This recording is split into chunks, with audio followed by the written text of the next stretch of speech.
Bonjour à tous. Le courage, voilà une belle vertu qui nous manque et qui nous fait souvent défaut.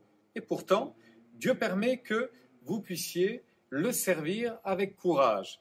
On trouve dans l'Écriture des personnes qui ont été, on l'imagine, bien au-delà de ce que la raison pourrait laisser entendre face aux difficultés, face aux dangers.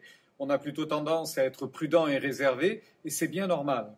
Lors du premier voyage missionnaire de l'apôtre Paul, nous le voyons arriver dans différentes villes, dans une province. Dans chacune de ces villes, au moins pour les 2 premières, il y a eu de l'opposition. Il y a eu des gens qui étaient attentifs au message, qui voulaient entendre ce que l'apôtre Paul disait. Il y a eu des réactions, mais des réactions violentes, des réactions douloureuses. L'Écriture nous dit par exemple, à l'issue de l'assemblée, beaucoup de Juifs et de prosélytes pieux suivirent Paul et Barnabas, qui s'entretinrent avec eux et les exhortèrent à rester attachés à la grâce de Dieu. Le sabbat suivant, presque toute la ville se rassembla pour entendre la parole de Dieu. Ça a suscité de la colère, ça a suscité de la révolte, et voici que certains vont se mêler à l'auditoire et ils vont contredire, injurier l'apôtre Paul et Barnabas. Ça va être conflictuel, de sorte que Paul va devoir partir de la ville. Ils s'en vont d'Antioche, ils arrivent à Icône. À Icône, pareil. Il va y avoir un résultat manifeste de la prédication, et tout de suite après, la population de la ville se divisa. Les uns étaient pour les Juifs, les autres pour les apôtres, et comme les païens et les Juifs de concert avec leurs chefs se mettaient en mouvement pour les outrager et les lapider, Paul et Barnabas, ayant eu connaissance du danger, se sont éloignés, les laissant à leur colère et à leur révolte. Ils vont un peu plus loin, ils arrivent dans la ville de Lystre, et là, ils vont rendre témoignage à un homme, et cet homme va être délivré d'une façon extraordinaire. Un impotent des pieds, boiteux de naissance, va être relevé simplement suite à la prière au nom de Jésus.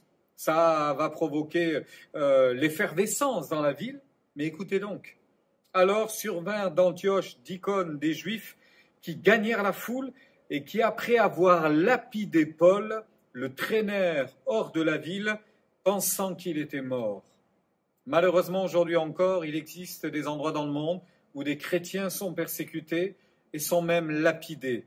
Et la conséquence de cela, c'est la mort. Personne ne survit à une lapidation. C'est pas possible. Et la Bible nous dit qu'ils ont lapidé Paul et qu'ils l'ont laissé pour mort. Ils l'ont traîné hors de la ville, pensant qu'il était mort. Mais toujours est-il que les disciples sont arrivés, se sont mis autour de l'apôtre Paul, l'ont entouré. On imagine qu'ils ont prié. Et la Bible dit que la vie est revenue et Paul s'est redressé sur ses pieds. Il est même retourné dans la ville. Et avant de quitter cette région, il a exhorté les chrétiens à rester attachés à Dieu malgré les persécutions. Ce que j'applique au courage va venir encore après. C'est-à-dire que quand on est dans l'événement, il y a une manifestation de courage et il y a la grâce de Dieu, bien évidemment, qui permet d'affronter de tels dangers.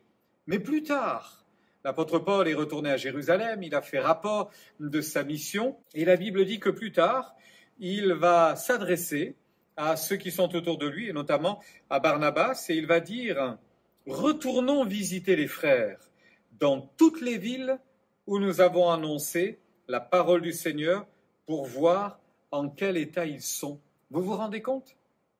Paul dit, on va retourner dans les villes où il y a eu de la persécution, on va retourner dans ces villes où il y a eu des outrages, des menaces, où j'ai été lapidé, parce qu'il y a des chrétiens, il y a des croyants, on ne va pas les laisser seuls et on va leur rendre témoignage de la bonté, de la compassion et de la fidélité de Dieu. Quel courage! Je ne sais pas comment nous réagirons face aux dangers, aux difficultés, mais que Dieu nous donne d'être courageux.